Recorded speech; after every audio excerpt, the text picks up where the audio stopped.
Hello, my name is Tony Dong. Unelected, unqualified Ivanka Trump took her dad's seat at G20. Her presence at the high-level table was somewhat unusual, and critics did not like the idea of the first daughter filling in for the president.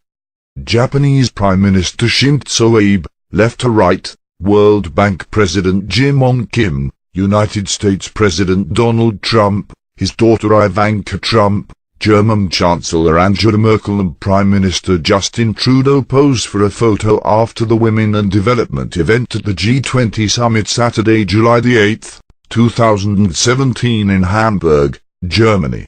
Ivanka Trump briefly sat among world leaders after she took her father's seat at the Group of 20 summit in Hamburg. But critics did not like the idea of the first daughter filling in for the president, pointing out that she was neither elected nor qualified to represent the United States at a high-level event. Trump was spotted sitting in her father's seat Saturday at a working session on partnership with Africa, migration and health. A picture shared on Twitter by a Russian attendee, but since deleted, shows her seated between British Prime Minister Theresa May and Chinese President Xi Jinping.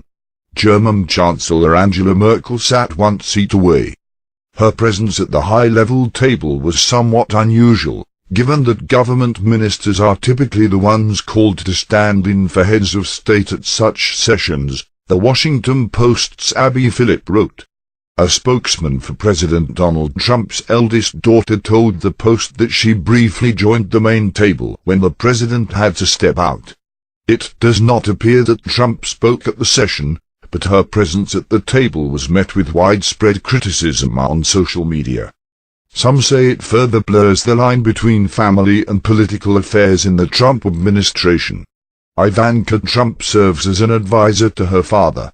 She and her husband, Jared Kushner, also an advisor, are both powerful figures in the White House and have accompanied the president on his foreign trips.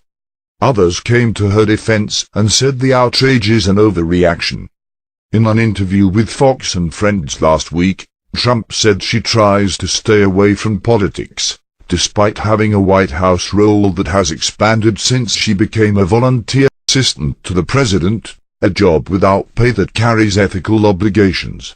In a statement addressing concerns about her role as the president's advisor, she said, "I have heard the concerns some have with my advising the president in my personal capacity while voluntarily complying with all ethics rules, and I will instead serve as an unpaid employee in the White House office, subject to all of the same rules as other federal employees.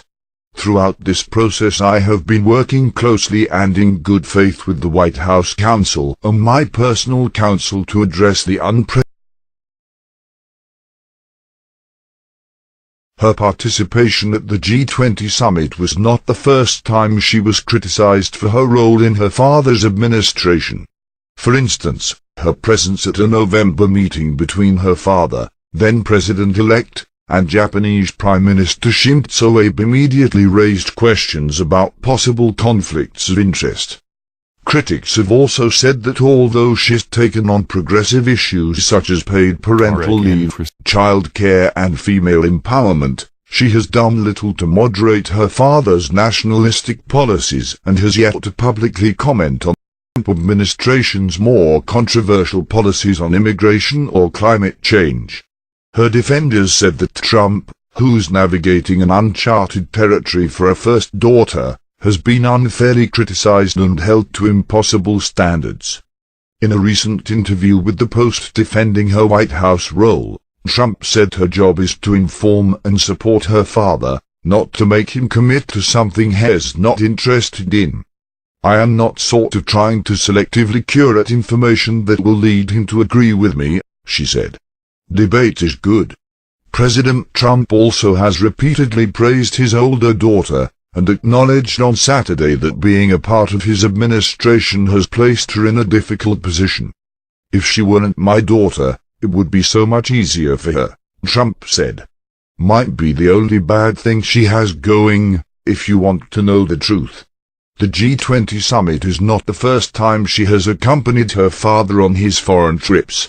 During their trip to Saudi Arabia in May, Ivanka Trump spoke at a roundtable about women's rights and empowerment. At the summit in Hamburg, she and her husband participated at a bilateral meeting with Merkel. Trump and her father also participated in a World Bank session on women's entrepreneurship. Thank you for watching. For the follow-up, subscribe to the channel yourself here.